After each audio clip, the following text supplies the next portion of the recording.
अच्छा, इसके भी देखो, ये सारे के सारे इंपॉर्टेंट क्वेश्चन है बेटा। इनमें से एक भी ऐसा पॉइंट नहीं है जो इम्पोर्टेंट ना हो। ये पूरा चैप्टर इंपॉर्टेंट है, आप इसका एक भी पॉइंट मिस नहीं कर सकते। ध्यान देना इस बात को। तो आप इसमें से कोई भी पॉइंट मिस नहीं कर सकते। सारे पॉइंट पे कोई ना कोई कभी ना कभी क्वेश्चन आया हुआ है, तो ये सभी के सभी आपके लिए इम्पोर्टेंट है, इसलिए हमें पढ़ना बहुत जरूरी है।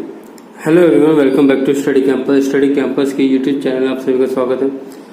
लास्ट वीडियो में हमने क्लास 12 बिजनेस स्टडी का चैप्टर नंबर 4 किया था, दैट इज नियोजन, प्लानिंग इंग्लिश में कहते हैं। और आज हम करेंगे चैप्टर नंबर 5 संगठन, ऑर्गेनाइजिंग। ये चैप्टर बहुत इम्पोर्टेंट के साथ साथ बहुत बड़ा चैप्टर भी है, और इसमें से क्वेश्चंस 100% वो आने ही आने हैं। आपके जितने भी चैप्टर दे रखे हैं उसमें हर एक चैप्टर में से क्वेश्चन आपको देखने को मिलेंगे ही मिलेंगे। कोई भी सिंगल एक ऐसा चैप्टर नहीं है जिसमें से क्वेश्चन नहीं आने वाले। तो बिल्कुल इसमें से आपको देखने को मिलेगा। चैप्टर बहुत बड़ा भी है और साथ में इम्पोर्टेंट भी है। बहुत सिंपल चैप्टर, जैसे नाम है संगठन, ऑर्गेनाइजिंग, आप इसको ऑर्गेनाइजेशन के नाम से भी समझ सकते हो। तो मेन पॉइंट हमारा ये हो जाता है कि संगठन का मतलब क्या है। अगर मैं आपसे कहूं कि आपके माइंड में आता क्या है जब भी हम नाम लेते हैं संगठन का, या अगर मैं इसको ऑर्गेनाइजेशन कहूं, तो इससे आपके मन में, आपके दिमाग में क्या हिट होता है। तो इसके अंदर अभी सीखेंगे सब कुछ, लेकिन टॉपिक क्या क्या है। तो सबसे पहले इंपॉर्टेंस और प्रोसेस, जो कि आज हम इस वीडियो में करेंगे। फिर अगली वीडियो में हम करेंगे इसके फंक्शंस, डिवीजन कैसे कैसे हैं, डेलीगेशन, डिसेंट्रलाइजेशन हो गया आपका, कंसेप्ट, इंपॉर्टेंस मतलब अधिकार अंतरण, विकेंद्रीकरण, अवधारणा और उसका महत्व, संगठन का ढांचा क्या है, कार्यात्मक व डिविजनल। ठीक है, तो ये कुछ पॉइंट है हमारे इसके अंदर, और यहाँ पे अगर आप देखोगे तो और भी अच्छे से एक्सप्लेन किया हुआ है। ठीक, लेकिन चैप्टर स्टार्ट करने से पहले हमारे मन में जो डाउट है वो ये है कि ऑर्गेनाइजिंग या संगठन का मतलब क्या होता है। तो चलो इसको हम समझते हैं एक एग्जाम्पल से बच्चों। बेटा, मीनिंग समझने से पहले मैं आप सभी से एक रिक्वेस्ट करना चाहता हूँ कि अगर आप नए हो इस चैनल पे तो चैनल को सब्सक्राइब करो। अगर सब्सक्राइब करोगे तो ऐसे ही आपको नोटिफिकेशन मिलती रहेगी जब जब न्यू वीडियो आती रहेगी। ठीक है, अच्छा बात करते हैं हम संगठन की। तो संगठन का मतलब क्या है। देखो, इससे पहले जो हमने चैप्टर किया था वो था नियोजन का। अब नियोजन में क्या होता है कि आप पहले से ही डिसाइड कर लेते हो कि आपको करना क्या है। ठीक, और इसके लिए आप पहले से जब प्लानिंग करते हो तो आपके मन में एक लक्ष्य होता है कि हमें इस लक्ष्य को प्राप्त करना है। कैसे प्राप्त करोगे वो सब डिसाइड कर लेते हो आप प्लानिंग के अंदर। नॉर्मल सा चैप्टर है, बहुत ही सिंपल चैप्टर है कि प्लानिंग का मतलब, अब प्लानिंग आप भी करते हो, डे टू डे लाइफ में करते हो, स्कूल जाने के लिए प्लानिंग करते हो, पिकनिक जाने के लिए भी करते हो, या और भी कोई भी चीज़ करनी है। इवन अगर आप पबजी भी खेलते हो तो भी आप प्लानिंग के साथ खेलते हो कि अगर सामने एनिमी है तो क्या करोगे। तो बहुत सारी चीज़ें हैं बेटा, आप हर चीज़ में आपको प्लानिंग करनी होती है। अगर मैं बात करूं ऑर्गेनाइजिंग की, तो बेटा इसमें क्या होगा। देखो, प्लानिंग करने के बाद अब बात आ जाती है कि इस काम को पूरा करने के लिए कितने लोगों की जरूरत होगी, वो लोग कौन से डिपार्टमेंट में काम करेंगे, और हमें कितने डिपार्टमेंट चाहिए होंगे। ठीक है, ये सारी चीज़ें, उनकी अथॉरिटी क्या होगी, उनकी रिस्पॉन्सिबिलिटी क्या होगी, ये सभी हमें डिसाइड करनी होती है। तो मान के चलो ये कुछ लोग हैं बेटे, ये देखो, तो ये पूरा एक ग्रुप है। ठीक है, और इसी तरीके से एक ग्रुप हम और बना लेते हैं। ठीक, तो ये अलग ग्रुप हो गया। इसी तरीके से एक ग्रुप और बनाते हैं। तो जब आप बेटा प्लानिंग के अंदर जब आप डिसाइड करते हो कि आपको क्या अचीव करना है, कैसे करना है, तो अब बात आ जाती है प्रैक्टिकल रूप देने का। तो प्रैक्टिकल रूप देने के लिए आपको लोगों की जरूरत होगी, कितने लोगों की जरूरत होगी, साथ में वो कौन से डिपार्टमेंट में काम करेंगे, तो डिपार्टमेंट क्या क्या होंगे। ठीक है, तो हम क्या करते हैं, हम एक ढांचा तैयार कर लेते हैं उस गोल को अचीव करने के लिए। ये बेटा हमारा गोल है, और इस गोल को अचीव करने के लिए हमने एक ढांचा तैयार कर लिया कि ये 3 टीम है जो मिलकर काम करेगी, एक साथ काम करेगी। ध्यान रखना, रिलेटेड है, प्लस का साइन रिलेटेड है, और ये तीनों के तीनों अपने जो भी एफर्ट देंगे उन सभी की हेल्प से हम अपने गोल को, जो कि हमने प्लानिंग के अंदर डिसाइड किया था, वो हम अचीव कर लेंगे। तो संगठन का मतलब आप एक बिल्डिंग से मान सकते हो कि ये बिल्डिंग है और इसमें कितने डिपार्टमेंट बनाने हैं, मतलब कितने फ्लोर बनाने हैं, आप ये डिसाइड करते हो। और उस पर्टिकुलर फ्लोर पे या पर्टिकुलर डिपार्टमेंट में कितने लोग काम करेंगे, जो कि मैंने ये बताया। जैसे मान के चलो इसका नाम आपने रखा प्रोडक्शन डिपार्टमेंट, ये है आपका सेल्स डिपार्टमेंट, ये है आपका अकाउंट्स डिपार्टमेंट, ठीक है। तो आपने अलग अलग डिपार्टमेंट बना दिए।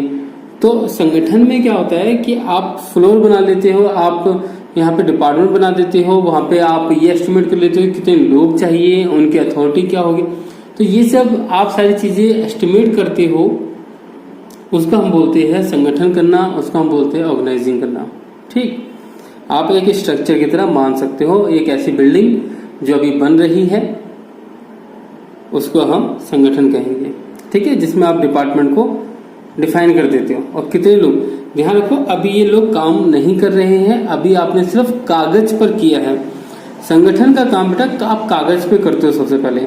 जब कागज पे जब आप पूरी रूपरेखा बना देते हो, जैसे ये पूरी रूपरेखा आपने बना दी, या आपने कभी देखा होगा जो इंजीनियर होते हैं, जो आर्किटेक्ट होते हैं, वो क्या करते हैं, वो एक मॉडल बना देते हैं। जैसे कोई बिल्डिंग बनानी है तो उसका पूरा एक मॉडल बना देंगे, हॉस्पिटल बनाना है, फ्लाईओवर, कुछ भी बनाना है तो उसका एक स्ट्रक्चर पहले एक मॉडल बना के रखते हैं। तो मॉडल ही हम एक ऑर्गेनाइजिंग या संगठन के नाम से हम उसको डिफाइन कर सकते हैं। तो वो रियलिटी में तो एग्जिस्ट नहीं करता, लेकिन अभी आपने कागजों पर बनाया हुआ है। तो संगठन से मेरा मतलब वही है जहाँ पे आप अलग अलग डिपार्टमेंट बना देते हो, हर एक डिपार्टमेंट में कितने लोग चाहिए, उनकी क्या क्वालिफिकेशन होगी, उनकी क्या रिस्पॉन्सिबिलिटी होगी, क्या अथॉरिटी होगी, ये सारी चीजें आप पहले डिफाइन करते हो, उसका हम बोलते हैं संगठन। अब बात आती है कि संगठन की विशेषताएं, और उससे पहले डेफिनेशन क्या बोली हुई है वो देखेंगे हम। अगर हम बात करते हैं बच्चे इसकी डेफिनेशन की, तो अगेन आपको ही पता है कि डेफिनेशन बहुत बोरिंग होती है, बट क्या करें, जो पुराने जो लोग हैं जिन्होंने बिजनेस किया होगा कभी अपने टाइम पे, वो हमारे लिए ये बहुत बड़ी परेशानी छोड़ के चले गए। हमें याद करना पड़ता है उसे, अब करना पड़ता तो करना पड़ता है क्योंकि एग्जाम है भैया, वो तो आपको देने पड़ेंगे। अगर हम बात करेंगे बेटा इसकी मीनिंग की, इसकी परिभाषा की, तो मैं आपको एक ही सजेशन दूंगा कि कोशिश करो कि आप किसी राइटर की डेफिनेशन लिखो तो ज्यादा बेटर होगा, ठीक है। अब देखो ऑर्गेनाइजिंग संगठन को इन्होंने कैसे डिफाइन किया हुआ है। हमारे सामने 3 लोग हैं, 1 2 3 टिक इस पे किया हुआ है। आप चाहो तो हैने की आप डेफिनेशन याद कर सकते हो। तो बेटा जब भी डेफिनेशन याद करो तो सबसे पहला कि आपको ये ध्यान रखना है कि ये इन्वर्टेड कोमास के अंदर होता है, और जो इसकी डेफिनेशन है वो आप चेंज नहीं कर सकते अपनी तरफ से। क्या आप अपनी तरफ से कोई भी वर्ड लिख दो, कोई भी ऐड कर दो सेंटेंस, नहीं, जैसा है वैसा ही लिखना होता है आपको। मुझे जो सबसे बेस्ट लगती है वो लगती है ये, किसी सामान्य उद्देश्य अथवा उद्देश्य की प्राप्ति के लिए, उद्देश्य आप ऑलरेडी प्लानिंग में बना लेते हो, प्राप्ति के लिए विशेष अंगों, विशेष अंग मतलब जो अभी मैंने डिपार्टमेंट बताए थे ना, जो ग्रुप मैंने बताए थे उनको बोला गया है विशेष अंग। विशेष अंगों का मैत्रीपूर्ण, मैत्रीपूर्ण का मतलब हो गया एक दूसरे को सपोर्ट करने वाले डिपार्टमेंट। विशेष अंगों का मैत्रीपूर्ण संयोजन ही संगठन कहलाता है, ठीक है। तो हैने के हिसाब से तो ये डेफिनेशन है और मुझे भी अच्छी लगती है। बाकी ये एक डेफिनेशन है जो बच्चों को बताई जाती है, वो मैं आपको पढ़ के बता देता हूँ। संगठन का अभिप्राय व्यक्तियों के एक विशेष समूह से है जो निश्चित उद्देश्य की पूर्ति के लिए मिलकर कार्य करता है, ठीक है। ये एक बताई हुई है, अगर आपको ये पसंद आती तो आप ये पढ़ लो, मर्जी आपकी है। लेकिन निष्कर्ष के नाम पर भी उन्होंने कुछ बताया हुआ है, तो बेटा क्या लिखा है, उपयुक्त परिभाषाओं के अध्ययन से स्पष्ट होता है एक संस्था के उद्देश्यों को प्राप्त करने के लिए की जाने वाली विभिन्न क्रियाओं के निर्धारण करने, जो कि मैंने आपको बताया था, एवं समूहीकरण जो अभी मैंने ग्रुप बताए थे करने तथा कर्मचारियों के मध्य औपचारिक संबंध स्थापित। औपचारिक संबंध का मतलब कोऑर्डिनेशन ही था कि जैसे सेल्स डिपार्टमेंट प्रोडक्शन डिपार्टमेंट के बीच में क्या रिलेशन रहेगा, इन दोनों का अकाउंट्स डिपार्टमेंट में क्या रिलेशन रहेगा, या लोगों के बीच में जैसे जो वर्कर है लोअर लेवल के उनका सुपरवाइजर के प्रति क्या संबंध होगा, और सुपरवाइजर का मैनेजर के प्रति क्या संबंध रहेगा, और मैनेजर का जनरल मैनेजर के साथ, और जनरल मैनेजर ऐसे ही ऊपर जाते चले जाएंगे। तो उनके बीच औपचारिक संबंध, औपचारिक का मतलब हो गया कि कंपनी जब खुद बोलती है कि आप इनको रिपोर्ट करोगे, तो यहाँ पे हम एक रिलेशन बिल्ड कर रहे हैं जो कि कंपनी के थ्रू हो रहा है, तो उसको हम बोलते हैं औपचारिक फॉर्मल रिलेशन। स्थापित करने की प्रक्रिया को संगठन कहते हैं। अब अगर हम बात करें इसकी विशेषताओं की, तो बेटा विशेषताएं आपके सामने ये है। पहला पॉइंट है कार्य विभाजन। जैसे अभी मैंने आपको बताया था अभी ड्राइंग बना के कि आपने सेल्स डिपार्टमेंट, प्रोडक्शन डिपार्टमेंट और आपने अकाउंट्स डिपार्टमेंट, इसी तरीके से और भी बहुत सारे डिपार्टमेंट आप बनाते हो। तो आपने क्या किया, आपने कामों को विभाजित कर दिया, आपने कामों को क्या कर दिया, डिवाइड कर दिया। तो वही इसकी एक फीचर हो गया, एक इसकी विशेषता हो गई। अब जितने डिपार्टमेंट थे उन सभी का जो काम होगा वो होगा कोऑर्डिनेशन के थ्रू, मतलब एक दूसरे को सपोर्ट करेंगे। तो समन्वय भी यहाँ पे आ गया। ठीक है, मैं आपको पढ़ के नहीं बता रहा, मैंने आपको ऐसे ही नॉर्मली समझा दिया है सब कुछ। आप चाहो तो आप उसको पढ़ सकते हो, आपके सामने बेटा बुक दे रखी है। फिर कहूंगा अगर समझ में ना आए बच्चे तो आप मुझे पूछ सकते हो, कोई भी प्रॉब्लम नहीं है। नेक्स्ट पॉइंट है बेटा थर्ड पॉइंट, अनेक व्यक्ति। अब जैसे मैंने ग्रुप में आपको व्यक्ति बना के दिखाए थे कि हर एक डिपार्टमेंट में अलग बहुत सारे व्यक्ति तो होंगे। अगर आप इमेजिन भी करो कि कोई फैक्ट्री में कितने वर्कर हो सकते हैं, या प्रोडक्शन आप कर रहे हो, तो एक दो लोगों से तो काम नहीं चलता ना, आपको ज्यादा लोग चाहिए होते हैं। तो वह लिखा अनेक व्यक्ति होंगे उसमें। सामान्य उद्देश्य, सामान्य उद्देश्य से मेरा मतलब है कि एक गोल होगा, या नियोजन के अंदर आपने जो गोल सेट किया था मेरे भाई, तो वो गोल सेट किया था आपने बिजनेस को लेकर। तो ऐसे में सभी का एक ही उद्देश्य होता है जिसके लिए वो काम करते हैं, जिसको हम बोलते हैं सामान्य उद्देश्य। आगे संगठन प्रबंध का एक यंत्र है। अब यंत्र का मतलब होता है मशीन। संगठन प्रबंध का एक यंत्र है। Organisation is a machine of management. पढ़ते हैं क्या लिखा है, संगठन को प्रबंध का यंत्र माना जाता है। यह एक ऐसी मशीन है जिसमें यदि एक पुर्जा भी खराब हो जाए अथवा सही जगह पर ना लगाया जाए तो मशीन काम नहीं करेगी। अर्थात यदि क्रियाओं के विभाजन में गलती हो जाए या पदों की स्थापना ठीक प्रकार से ना हो तो संपूर्ण प्रबंध व्यवस्था फेल हो जाएगी। अब मैं आपको एक चीज समझाना चाहूंगा, यंत्र क्यों बोला। आप ये कह सकते हो कि प्रबंध का एक तत्व है। जैसे हमारा शरीर 5 तत्वों से मिलकर बना है, ठीक है, वो पृथ्वी, अग्नि, आकाश है ना, ये सब। तो ऐसे ही जो ऑर्गेनाइजेशन है और जो संगठन है वो भी प्रबंध का ही एक पार्ट है। जैसे अभी मैंने 1 मिनट में आपको दिखाई देता हूँ, फिर आप कंफ्यूज होते रहोगे। मैं आपको दिखाई देता हूँ, रुको, यहाँ पे मुझे गिवन होगा, रुको मैं आपको दिखा देता हूँ। ये देखो बेटा, ये जो चैप्टर देखे ना, planning, organising, staffing, directing, controlling, बेटा इस सबके सब बिजनेस का ही एक मैनेजमेंट का ही एक पार्ट है, मतलब प्रबंध का ही एक पार्ट है। तो जब पार्ट है तो इसलिए हमने इसको बोला है कि ये एक यंत्र है। आप इसको बोल सकते हैं कि ये सभी तत्व है मैनेजमेंट के, या आप कह सकते हो ये सभी यंत्र है मैनेजमेंट के, ठीक है, क्योंकि उसी का एक पार्ट है, इसलिए उन्होंने बोला एक तंत्र है। अब देखो, इन्होंने भले ही ये वाली बात बोली हो बेटा कि ऑर्गेनाइजिंग अगर गलत तरीके से यूज किया गया हो, अगर इसमें कोई भी पुर्जा गलत लगाया हो तो पूरा मैनेजमेंट खराब हो जाता है। रियलिटी तो ये है कि इन सभी में अगर कुछ भी खराबी हो तो संगठन अपने लक्ष्य को अचीव नहीं कर पाएगा। ठीक है, तो ये वाली बात तो इन्होंने बस ये है कि अंधेरे में तीर चलाने वाली बात है कि इन्होंने बस एक्सप्लेन करना था तो इन्होंने एक्सप्लेन कर दिया। हालांकि कोई भी पुर्जा अगर ठीक से ना लगा हो, चाहे वो नियोजन का हो, चाहे वो नियुक्तिकरण का हो, चाहे वो कंट्रोलिंग का हो, कोई भी पुर्जा अगर ठीक से काम नहीं करेगा तो संगठन अपना लक्ष्य अचीव नहीं कर पाएगा। बस इन्होंने थोड़ा सा उसको एक्सप्लेन यहाँ पे कर दिया और कुछ नहीं किया। संगठन को प्रबंध का यंत्र माना जाता है। यह एक ऐसी मशीन है जिसमें यदि पुर्जा भी खराब हो जाए, यदि एक पुर्जा भी खराब हो जाए अथवा सही जगह पर ना लगाया जाए तो मशीन काम नहीं करेगी। दैट्स इट, बस इससे ज्यादा कुछ भी नहीं।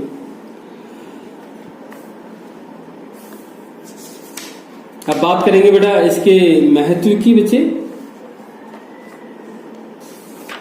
महत्व की बात करते हैं तो जैसे मैंने आपको बताया था कि अगर आपको किसी भी टॉपिक की विशेषता अगर आपको जाननी है तो आप इसकी डेफिनेशन पढ़ लो, वही इसकी विशेषता कहलाती है। लेकिन महत्व क्या है, संगठन बनाना क्यों जरूरी है, उसका एक छोटा सा एग्जांपल देता हूँ, बाद में पढ़ेंगे भी। देखो, नॉर्मली अगर आपको बिजनेस समझनी हो तो बहुत आसान होती है, लेकिन क्योंकि अब हमें थियोटिकल दे रखा है तो उसमें माथापच्ची तो करनी पड़ेगी, वो तो हमें याद करना पड़ेगा। हालांकि प्रैक्टिकली थोड़ा समझना मुश्किल हो जाता है कि ये ऐसे कैसे, पर फिर भी अब मैं आपको एक प्रैक्टिकल देने की कोशिश करता हूँ। प्रैक्टिकल एक एग्जांपल है, उससे शायद आप रिलेट कर जाओगे। मैंने आपको क्या बताया था, मैंने आपको बताया था ऑर्गेनाइजेशन का मतलब एक स्ट्रक्चर है। मान के चलो आप एक बिल्डिंग इमेजिन करो जो अभी बन रही है, ठीक है। उसके से लेंटर डला हुआ है, first floor, second floor, third floor, ऐसे 10 फ्लोर उसके बने हुए हैं, 20-25 फ्लोर बने हुए हैं, जैसे मॉल बनता है ना, ऐसे कुछ। तो अभी वो स्ट्रक्चर बन रहा है, राइट। अभी उसके अंदर अभी एम्प्लॉय को हायर करना बाकी रह गया है, तो प्रॉपर काम होना भी बाकी है, लेकिन अभी स्ट्रक्चर बन चुका है। तो संगठन वही होता है। अब अगर स्ट्रक्चर नहीं होगा, या फिर मान के चलो संडे मार्केट लगती है, सैटरडे मार्केट लगती है, थर्सडे मार्केट लगती है, ठीक है, मंगल बाजार लगता है, बुध बाजार भी लगता है, वो जहां लगता है, तो वो जो भी आप रोड देख रहे हो जहां पे वो लगा हुआ है पूरा मार्केट, आप उसको मान के चलो कि वो ऑर्गेनाइजेशन है।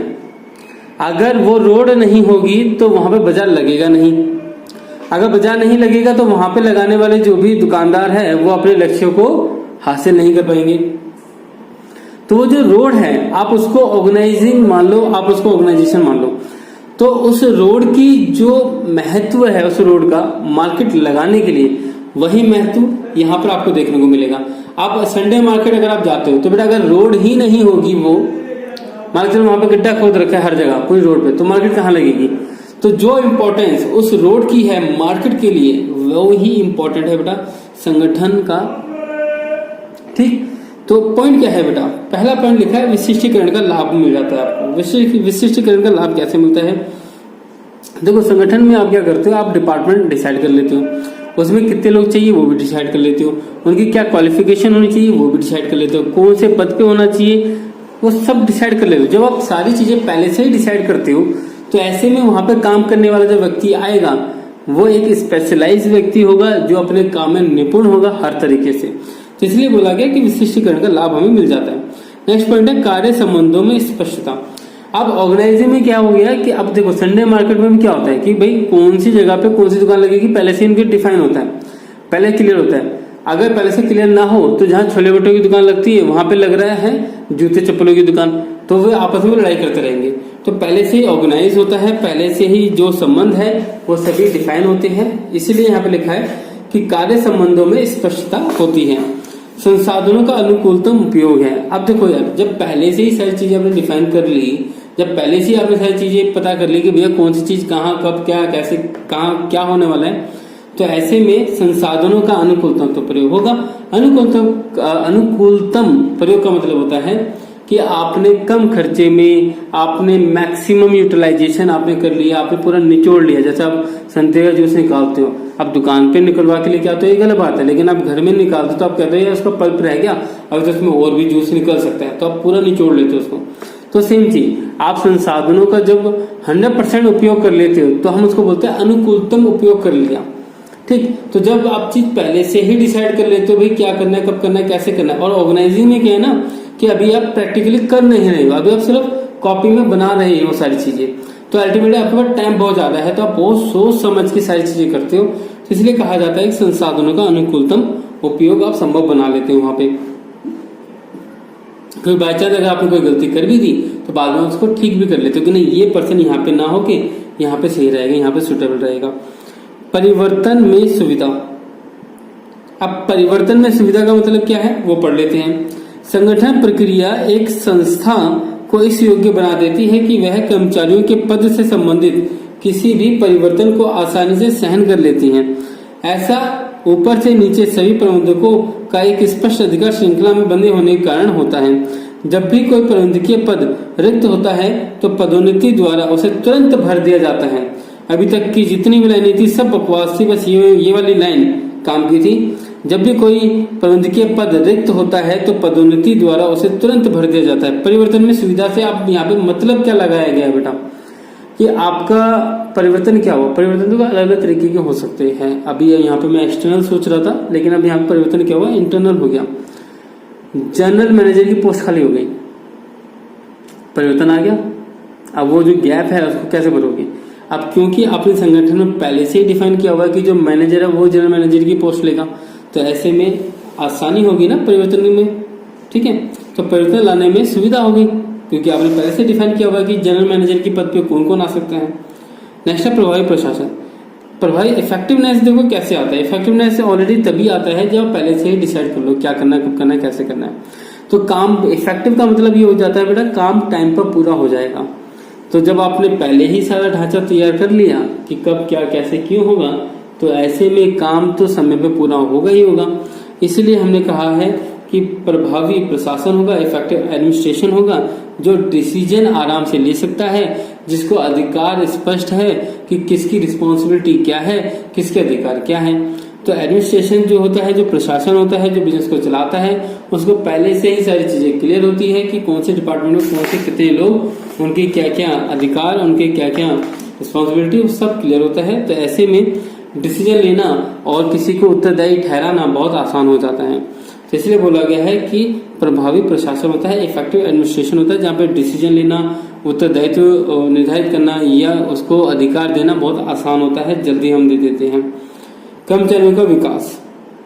अब देखो शॉर्टकट में मैं आपको इतने बता सकता हूँ। अब यहाँ पे क्या लिखा है वो एक अलग बात है, लेकिन मैं आपको बता सकता हूँ कि कर्मचारियों का विकास क्या है। पहला पॉइंट बेटा इसके अंदर ये है कि जब आप एक संगठन बनाते हो बच्चे, तो उसके अंदर आप पहले से डिफाइन कर लेते हो कि कौन कौन सा पर्सन कहाँ कहाँ काम करेगा, कितने कितने डिपार्टमेंट होंगे। तो ऐसे में क्या होता है, ऐसे में आप जो अधिकार है आप ऑलरेडी सभी में बांट देते हो उसकी रिस्पॉन्सिबिलिटी के अकॉर्डिंग। अगर आप उसका अधिकार नहीं दोगे तो आप उसको रिस्पॉन्सिबल भी नहीं ठहरा सकते। फॉर एग्जाम्पल कि मान के चलो कि मैंने आपको कहा कि ये काम हो जाना चाहिए, लेकिन जब मैंने आपको अथॉरिटी नहीं दी वो काम करने की, तो रिस्पॉन्सिबिलिटी आपकी है।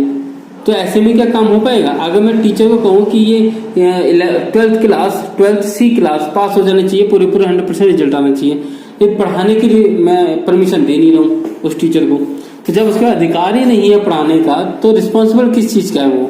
आप रिस्पॉन्सिबिलिटी तय नहीं कर सकते ऐसे में। तो यहाँ पर क्या होता है कि यहाँ पे आप सारे के सारे जो अधिकार है, जो भी चाहिए होते हैं, वो आप अधिकारों को दे देते हो। ऐसे में बेटा, ऐसे में क्या होता है, ऐसे में बेटा कर्मचारियों का विकास हो जाता है। विकास किस तरह से होगा बेटे, इसको हम थोड़ा और डीपली समझेंगे तो बेटा हमें पता चलेगा। जब आप अधिकार दे दोगे बेटा किसी भी कर्मचारी को, तो ऐसे में क्या होगा कि वो अपने खुद का दिमाग लगा सकता है, वो कुछ इनोवेशन कुछ ला सकता है, काम करने के नए तरीके ला सकता है। तो इस तरीके से हम कहते हैं कि कर्मचारियों का विकास संभव होता है बेटा। नेक्स्ट पॉइंट है बेटा 7वां पॉइंट। 7 पॉइंट से ज्यादा हम पढ़ते नहीं है इसमें, 7 पॉइंट ही काफी है, इससे ज्यादा बेटा याद भी नहीं करना आपको। विस्तार एवं विकास लिखा है, संगठन प्रक्रिया के अंतर्गत कर्मचारियों को प्राप्त निर्णय स्वतंत्रता से उनका विकास होता है। अगर आप कर्मचारियों, क्योंकि देखो कर्मचारियों को हमने क्या किया बेटा, यहाँ पे हमने कर्मचारियों को जब अधिकार दिए तो हमने कर्मचारियों के ऊपर ही छोड़ दिया कि भैया आपको जो ठीक लगे वो आप कर सकते हो। और ऐसे में वो इनोवेशन लाने की कोशिश करते हैं। अगर वो इनोवेशन लाने की कोशिश करते हैं, इसका मतलब हमने उनको स्वतंत्र कर रखा है कि भाई आप निर्णय ले सकते हो। तो अगर हमने निर्णय लेने के लिए अगर हमने उनको फ्रीडम दे रखी है, तो ऐसे में मानसिक विकास उनका संभव हो पाता है। आगे लिखा है, वे नई चुनौतियों का सामना करने के लिए तैयार रहते हैं और इस स्थिति का लाभ उठाते हुए उपक्रम का विस्तार किया जाता है। उपक्रम का मतलब ऑर्गेनाइजेशन, बिजनेस ही होगा। इस स्थिति का लाभ उठाते हुए उपक्रम का विस्तार किया जा सकता है। विस्तार से उपक्रम की लाभ क्षमता बढ़ती है जो उसके विकास में सहायक होती है। तो अल्टीमेटली जब आप फ्रीडम दे दोगे कर्मचारी को, तो वो इनोवेशन आइडियाज लेकर आएगा। जब इनोवेटिव आइडियाज लेकर आएगा तो ऐसे में उसका विकास होगा, और अगर उसका विकास हुआ तो वो बेनिफिट होगा बिजनेस को, और जिससे बिजनेस का विस्तार हो जाएगा। ठीक, तो ये था बेटा हमारा टॉपिक आज का, जो हम कर रहे हैं संगठन क्लास 12, 5वां चैप्टर था बेटा हमारा ये। ठीक, नेक्स्ट क्लास में हम इसको और आगे तक पढ़ेंगे।